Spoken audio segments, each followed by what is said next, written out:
I use counter arguments as a sort of a general word for ways to deepen textual analysis. So sometimes if you're using textual evidence that has nuance and that is ambiguous, that's the kind of stuff.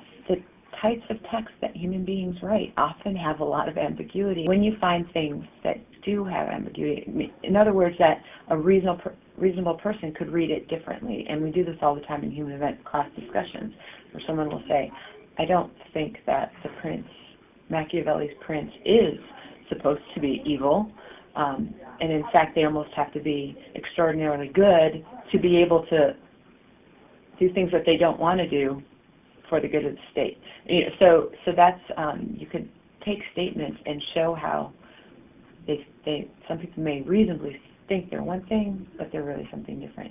But a different way to be insightful is to be very, very specific. When I'm reading something and I'll write, well, what about this counter argument? It means that it's something that a writer has to think about and address if they want to prove their claim. Sometimes I don't see how they can, and so really what I'm saying is I think this is wrong.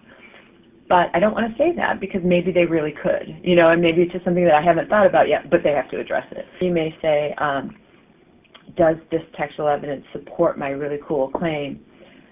Not really, because my cool claim was a little bit too out there. Sometimes you have to, when you try to address counter-arguments, really what you have to do is go back and refine your claim.